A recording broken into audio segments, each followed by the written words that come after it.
towards the end there was a lot of apathy. Think, oh, it's never going to happen, never going to happen. And you could see services being pulled away, and pulled away, until we were always promised that we would have a emergency accident unit. That was one of the promises. They said they would retain that. Within a matter of 12 months, they removed that and give us a minor injuries unit. Again, it does provide some level of service, but if you have a major accident, again, you can...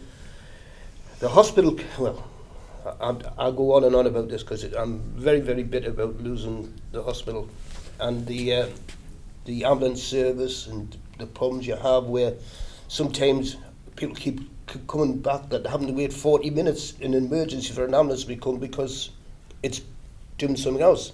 And their services are stretched now. And there's a strong weakness on the service that we've provided from the health side in the concert and Durham side as a whole area. We need huge resources which we will never get because we're going through an austerity programme now and we're on a downward spiral, and I think it's going to get worse and worse and worse.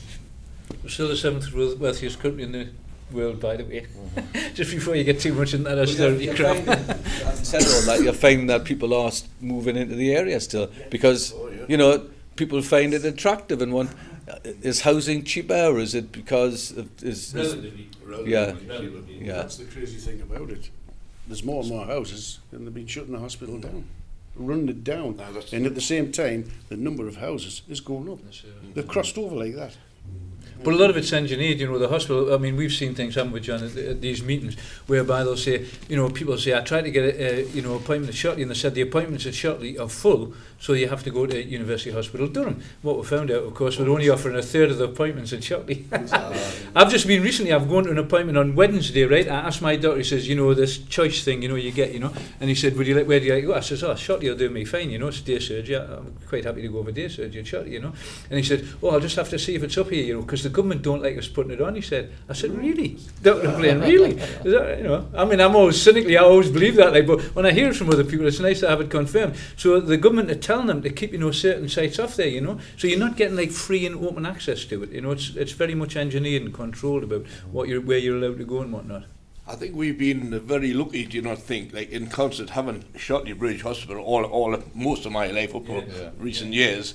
I mean, I remember when my mother was in for quite a serious operation in the early 60s, and there was people, a woman in the next bed from Ashington. We were, you know, couldn't believe it. Somebody was almost up Northumberland. There was somebody, you know, and they had to come to Shotley Bridge. So, as we said, we've just took it for granted. You've got a hospital a mile away, you know. But I think we've been very, very lucky.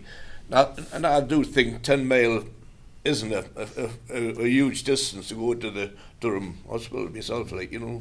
It's a shame that it's gone. Lying on the floor, the ambulance goes. Yeah, it's a shame that it's gone, but I think, you know. The company going back to Steelworks, it had a effect on the hospital. Yeah. Because it had the best burns unit. Yeah. That's right. That's right. It was the burns unit. Because of the steelworks. The number of accidents used to happen at the steelworks. So that justified keeping it open. But about 5 years the steelworks closed, the burns unit went to Freeman or somewhere. Yeah. So even going back to the company had a big effect on what happened at the hospital. And that was one of the reasons why it happened, you know. And as you say, it had an expert that brought them from all over the country for burn. I understand not just steelworkers, from all over the country for the plastic surgery and the burns. I mean, everybody can't live within 2 miles of a major hospital, like, can they? How many hospitals would you need in the country, you know? So it is a little bit, you know. I think it's Joe's made the point that the people who can ill afford it are suffer most, because they don't have access to cars or the finance and to get to via public transport, and it makes it more difficult. And when you're in hospital, we've all been there at one time, it's nice to have that family support, you know, that somebody visit you. Sometimes you might want them, but overall it's a positive thing. I can't be exact on the statistics on it, but I think there's about 42% of the residents in the concert area rely on public transport. Now that's quite a bit. A lot of people think that everyone has cars and things like that, but I couldn't actually swear to that, but I think it's about. I think it's dropping, Joe, because of all the people who are moving in with money. But you're right, it used to be one of the lowest car ownerships around. It was always down in the stats. That was very low car ownership, relatively speaking. You're talking about standing in the whole thing, you know what I mean, in Derwentsside, not just. But there's that much new housing coming in. That's where all the cars will be coming in. We said 20 years ago you didn't need a car, did you? You didn't travel. We were talking last week about if we had to travel 50 miles to Teesside. It was a day's journey. You walked to work, so people didn't need cars years ago. No, you've asked if somebody takes a heart attack and you're talking to your mate and somebody takes a heart attack and say, years back you used to say, what ward's he on? Now you ask, which hospital's he at? You know, because down there they had everything, no matter what, they had everything down there. And now they're doing away with it and such. I don't even know what that. What's the maternity unit now? Is that there's no maternity unit down there now, is it? It's classed as an old people's place, isn't it? Now, there's a chemotherapy as well there. Chemotherapy. The chemotherapy, yeah, because day surgery, outpatients. Day surgery, yeah. You know, you're looking at things like that, you know, and you wonder why just be up for 20 years sort of stuff. I think that's, going back to Alan saying before, that's a kind of an issue that we perhaps haven't looked at, in the sense that, you know, that the works spread through all the community, you know, in terms of the impact that it had, the way it was able to employ so many people, the way that it gave people a good livelihood in comparison to jobs after that, the impact in terms of the power that the local authority had because of the relative wealth that the company gave them via rates, etc. The fact that the hospital closes because, or parts of that hospital close because it's not required, and because this big industry has a bit of power to wield. We want the hospital to remain open because we've got this power. And then this big powerful animal closes, and then over a period, a relatively short space of time, from 1980 in real terms to today, isn't that long. And now we are kind of witnessing the changes upon the community in terms of this influx of new people, the new homes, and they have a different attitude towards, quite rightly, towards Consett, because it's, to them, it's a nice place to live. It's on a hill, and you can see lots of the landscape around you. They don't know what we knew, you see. No, they don't know the past. What was here. Yeah, and part of our discussion here, really, part of this whole project really is to make people who do live here, and the children who are, you know, in schools, make them aware that this was here, that you are part of this world.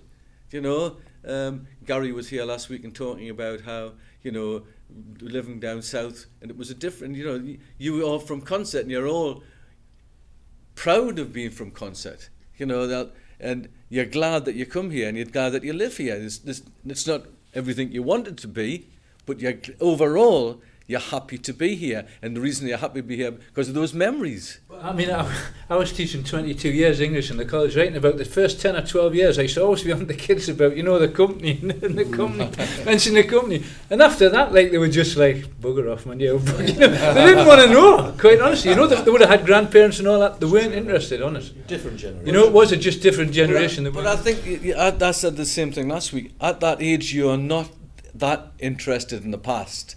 The past, the older you get, becomes more a part of you. Absolutely. We had a young lad here last week, and young Gary can remember, and his concept of Consett was totally different than ours. Yeah. You know, he wasn't interested in the company. Yeah. It's gone. Yeah. You know, Yeah. I'm only interested in Before now. he was born. You know, exactly. You know, and that's where we forget. You know, we're still living in the past. You know, and we've got to live in the future. But that's natural. That, I mean, what you said there, you know, in terms of English, like, that's what you get in terms of tenses. When you're a young person, you're talking about future tense all the time. When you're sort of middle-aged, you talk a bit past tense and a bit future tense. When you get to our age, you talk past tense. That's the way it is. I mean, you know, that's the way it is. That's life. I was saying last week, I brought them up today, the two photographs I've got hanging in my hallway. When people who used to work with come in and see it, it's a focal point, it's a talking point. My kids come and their friends come and they went, oh, is that what it used to look like? And that's Have you still got them out photos up? But that's, You know, them out yet? but that's the society being brought up. They've never seen it, they never experienced it. And I think they've lost a lot when they didn't even understand what the heritage of concert is. Going back to Shotley Bridge, famous for the sword makers, the new one, the paper mills in Shotley Bridge.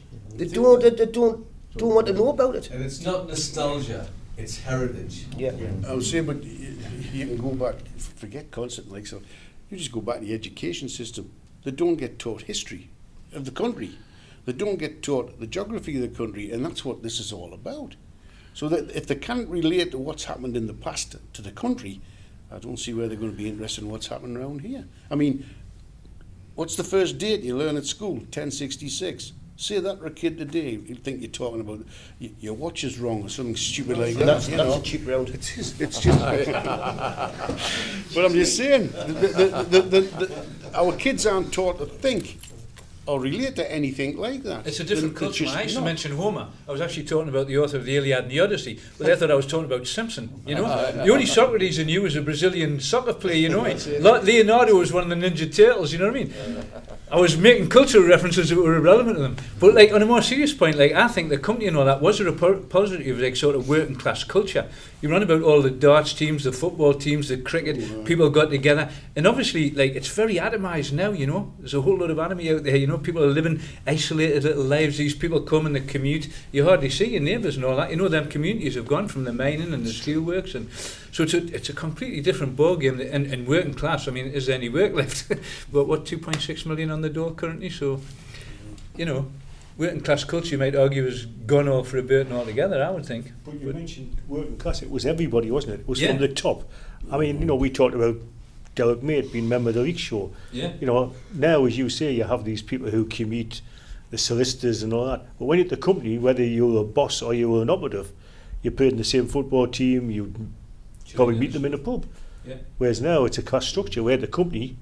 So it was a cohesive thing, the company, you know, in that respect. Now we're much more disparate and individual and isolated. And I think As you say- worse off for it and worse off.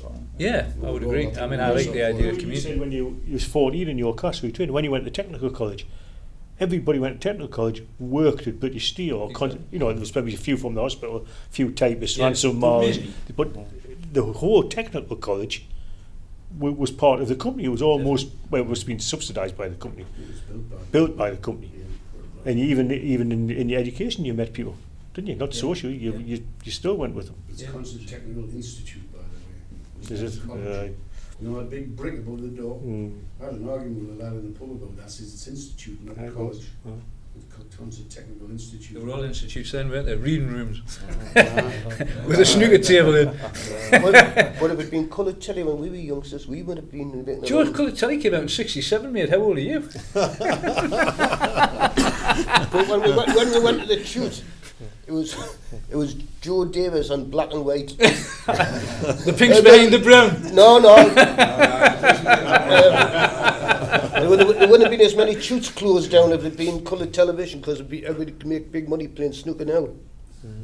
Yeah, that was part of life, and all, you know, the toot Certainly was. for young lads, especially in the winter time.